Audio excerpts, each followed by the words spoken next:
So, Trav, with the win, Patriots, they entered the week picking number 1 overall. We had a lot of fun thinking about the possibilities with that. Loving that. 3-7 Patriots, that's 7th overall. See what happens when you win. It's not just, and it's not number 1 overall, it's the top 3 picks in the draft. Could all become quarterback picks, especially 1 and 2 to me are the big ones. It's Shedeur Sanders, it's Cam Ward, and even if you look at pick number 3, that's Travis Hunter. Yeah. Where teams will want you either get a really good quarterback that's pro ready, or you get someone that could be elite on either side of the ball, really good corner, or an elite playmaker, which we know is needed. That's right. Picking 7, it still keeps you in the spot. You can get a lineman of taking a Kelvin Banks, like it should. Now, as you look as it lays out, Miami at 5, they need offensive line.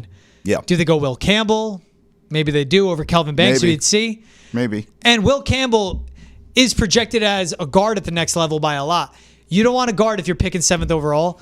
The one thing I give the Pats, if they finish with a top 3 pick, they can trade back and get to 7, but accrue more first-round picks, and that's what's important compared to the team that's at 7 and is just at 7. Yeah, I mean, there's pros and cons to winning games if you're the Patriots, right? Like, I'm all about the cons. I don't want to pick 7. I want to pick number 1, okay? And I think this team is bad enough to get you there. Well, it just so happened that the Bears are at rock bottom right now for their franchise.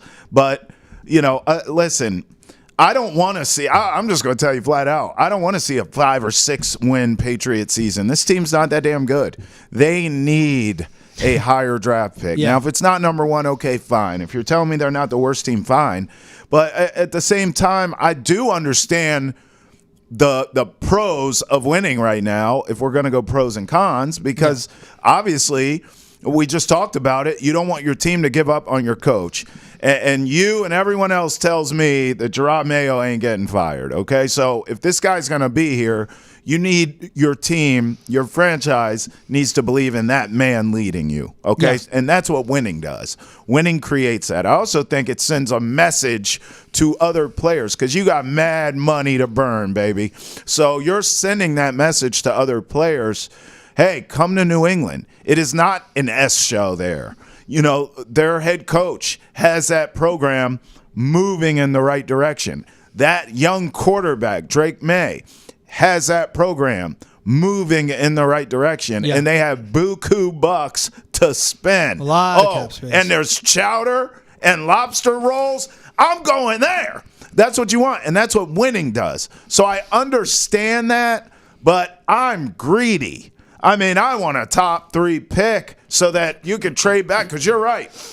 All these teams, I mean, there's so much bad quarterback play in this league, brother. Yeah. And all these bad teams need one. So if you can get in that top 3, I mean, you can move heaven and earth. You can get all kinds of assets to move back, get your linemen, and then and have more picks to play with. So that's what I hope happens. But unfortunately, I'll be honest with you, George, I think moving forward, I think this team's going to get a couple more wins and ruin all that. I do. I think it's one more. I think it's Colts. Dome team, coming outdoors, late game. That's right before the bye, which is tough. Yeah. And again, it's what do you get over the next 2 games? That's a loss against the Rams, in my opinion. Right. How do they show up at Miami, down in Miami, with an offense that can score a ton? Can you keep up? I don't know. That home game, December 1st, right before the bye for the Colts, that's the big one. That's the one to me is the big one. Because what happens to them there? And you think about a team where, say the first round holds up as it is. Sure. And they have a top 3 pick, and they can trade back, still get their offensive tackle. But they accrue more first-rounders. Can you trade back into the first? Because this Patriots team, the needs are offensive tackle, wide receiver, edge, corner. Like, let's start there. Who do you want to trade back in for, though? Now, this is where it can get interesting, where if you have multiple firsts, so you'd trade back to get the 7th pick this year, but say you get a future first. You have 2 firsts next year. Okay. Take that future first, trade back into this year's first, and you have to compile it and combine, say, a 3rd-round pick. But if you get a JT Tuamaloa, the edge rusher out of Ohio State, who's a pro-ready guy, because they need guys on the edge, then all of a sudden you have a Keon White, JT, and a Christian Barmore back healthy. And you still have your 2nd-round pick, and you get a Trey Harris out of Ole Miss. Bing, bang, boom. Those are 3 day 1 guys. You have a really good tackle, really good edge rusher, and you have a good who would be a wide receiver 1 for your offense. And there still is, with all the cap space they have, let's see what they do in free agency. But that's the flexibility they give themselves, where they can add guys now through free agency, but they can also add cost control contracts at really key positions where it's needed. So that's where they have all this flexibility, all this variance. Man, you like Isaiah Bond out of Texas. He's 6 foot 180. You put some weight on him and he checks off the Elliott Wolf box. That's a guy that hits at every level. Why does it have to be edge? Why can't it be an Isaiah Bond? You get another ready receiver. He's not big, but he's quick and he's explosive. We saw him show up for Texas against Florida as well. That's what's big, Trav, is that if they finish with that top 3 pick and they trade back and get a tackle, it's more of they need a lot of draft picks because of past draft failures, and they need to fix now. And that's what it gives them. Well, we're also assuming that they take offensive line in this draft. Let's think about this for a second. I don't know the free agent class, but if there's a couple, Let me see, I'll pull it up if quick there's for a you. couple tackles out there, and you just blow the budget and go get them in free agency, then I think your draft can be more creative. I mean, I know people roll their eyes when I say this. I've said this before. You know, if you can go out in free agency, George, and address some of these areas of need, most notably the offensive line, and you are in a draft where now you are, like the good teams do, looking to take best player available, okay? And a Travis Hunter's on the board or an Ashton Genty, depending where you are in that first round. You know, obviously, you and I both subscribe to you don't take a running back top 10. Especially this team. But if you trade back and you're you know, I don't know, wherever you feel comfortable taking him back in the first round, because he's a first round grade, that's a game changing back that you could get in here. So I you know, we're both assuming that it's going to be an offensive line draft pick in the first round, but that's not necessarily the case.